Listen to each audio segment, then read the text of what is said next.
right? So let's talk about 30-minute affiliate.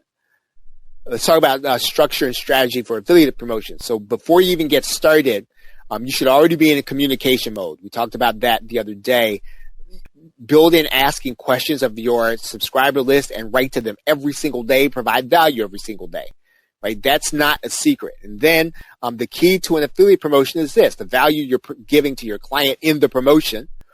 And then you and I should not be dependent on affiliate marketing to meet whatever our goals are. Right? So affiliate marketing should be extra. Now, again, I realize some people make this their full-time, their full-time, let's say their full-time business. But ultimately, if you are a product creator or you are a service provider, then that should be your primary business. Affiliate marketing or affiliate promotion is extra.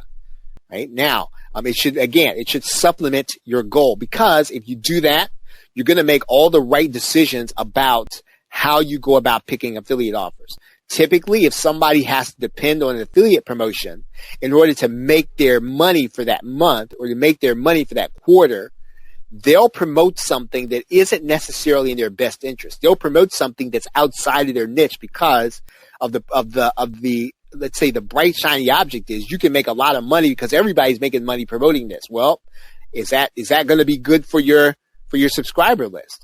And the only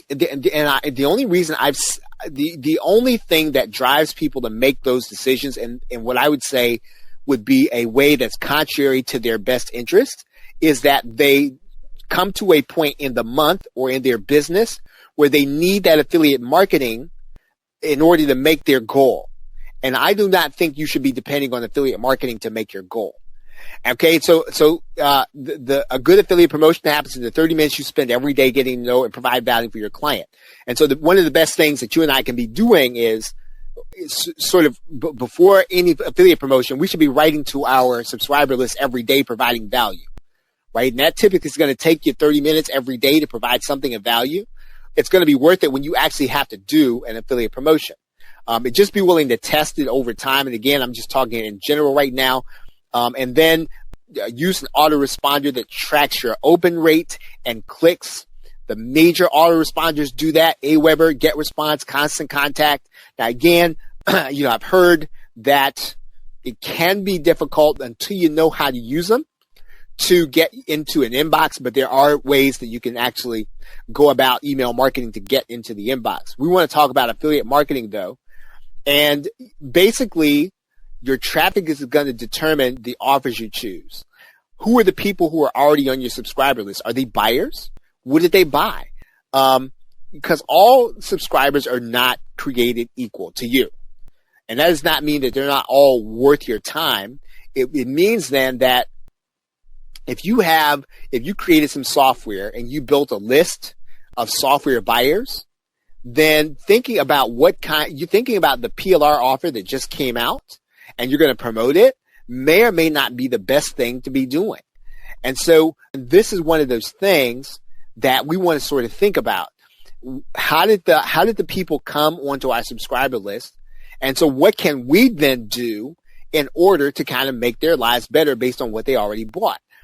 Just because everybody's promoting something already, it doesn't mean you have to do it. And just because everybody's making a lot of money with this one thing doesn't mean you have to do it. Doesn't mean you should do it. Right? And I've seen this with affiliate marketers. I've seen this with internet marketers. You sort of get outside of your lane and then you start promoting things. And then this is how it comes to the point where a person can start depending on affiliate marketing, because what ends up happening is you just kind of burn out your subscriber list on other stuff. Right? When somebody comes to your subscriber list, they came to you because they bought something from you. You sort of understand, you know something about them, and you want to, in my opinion, try to stick in that frame of reference so you continue to help them for the reason they came to you in the first place. All affiliate offers are not equal. Pick offers based on those that will benefit people in the way you came to know them. Right? So if you came to know them because you provided a service and that service was, let's say, that service was doing installation, right? Continue to pick things that are related to that, right? Continue to pick things that they know based on what they've already bought, right? Don't try to guess, right? Because you see that there's a big launch. It's a big time marketer. They're going to be paying some big time commissions, and there's room for all that, right? We don't have to be teetotalers. We don't have to be sort of locked in anything. But what I'm saying to you is that you can be just as profitable, kind of focused, instead of being all over the place, just kind of grabbing something just because something is supposed to make a lot of money. There are a lot of ways to make a lot of money in internet marketing. Those are the part of your opt-in list. Let's say they didn't buy from you. How did the people who got into your opt-in list, how did they get there? That's what you want to start thinking about when you start thinking about what kind of offer you're going to be promoting. If you know the people, how they got to you, then picking an offer should not be very difficult. And then, of course, it always comes back down to, right, what problems are they trying to solve every day, right? When you know that there is a product that will solve a problem that the people on your subscriber list are having, you need to promote that product, and it really does not matter if there's a launch or not. All that really matters is that you know it and that you know it's going to benefit them, right? So don't feel like just because you're not promoting a launch, first of all, you're not going to make any money. That's just not true. I mean, you can actually earn as an affiliate, and you don't have to promote things that are associated with a launch, right? In fact, in some cases, you're going to be competing against probably nobody, right, on a particular day. So what's a good offer, right? My first question to you, if you were to sit down to me, you were to ask me what a good offer is, I'm going to ask you, well, what's the price point your subscriber list to purchase from? And you ought to know that based on what you sold them and what they became part of your list on. What was the price point? Right? You should have a pretty good idea of what the price point is going to be.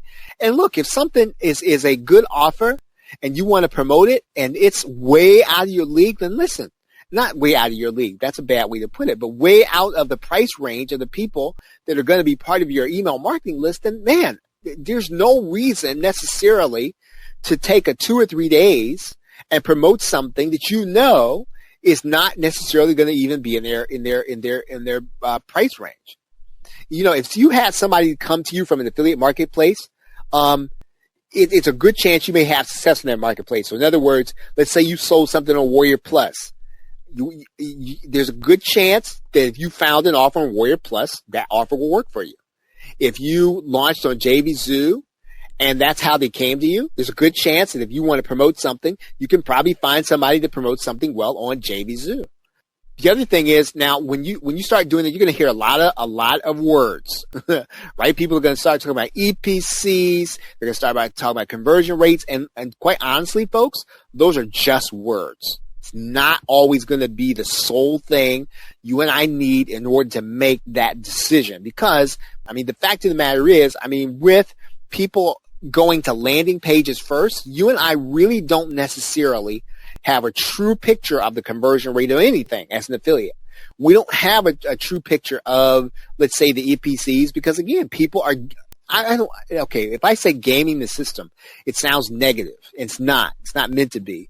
It's just that number is not a true number. The only way you can get that true number is if I sent people exactly from one link to one straight to the offer, and they were all going that way. I could make an assessment, but I can't do that because lots of people are going to be coming in different ways. Some are sending people straight to the offer, right? So again, and then so those statistics can be misleading. Now, what you want to do with statistics is you want to look at the trend, and you want to look at how they move. So in other words, it goes back to calculus, right? It's moving numbers. So in other words, how do the numbers trend? How do the numbers move? Is EPC going up? Is the conversion rate going up? Is the conversion rate steady? What's happening so that so if you're looking at the trend, I think you can't go wrong. But if you're looking at exact numbers, those can be deceiving. Promote people that are going to take care of your clients, right? Do that. Don't promote anybody that you know is not going to take care of your client. I don't really care how well the product sells. I don't care how cool it is. Because more than likely, listen, if you know somebody is just a flat out jerk, they're probably going to treat your client that way. and they're going to, if your client ends up asking for a refund, that's not going to get you what you want, because that's going to come out of your commission. So again, you need to start thinking about, is this somebody I would buy something from? Is this going to be somebody I would do business with? Because if it isn't, quite honestly, if you don't care much for the person, your client's probably not going to care much for them either. And those are going to always be the decisions you're going to make, and you end up probably with refund rates that are higher than you want to. Yeah, you want people to trust your recommendations, right? So definitely get people that are going to take care of your clients. But even if you think that that's a little too airy-fairy, or you think that's a little too, I'd say, Pollyanna, then do it just for this reason. Get people who are going to take care of your clients, because you don't want to deal with refunds coming out of your account, right? So again, if that's just a little too, pie in the sky, you want people to trust your recommendations, do it then for just the fact that you don't want to have a bunch of refunds.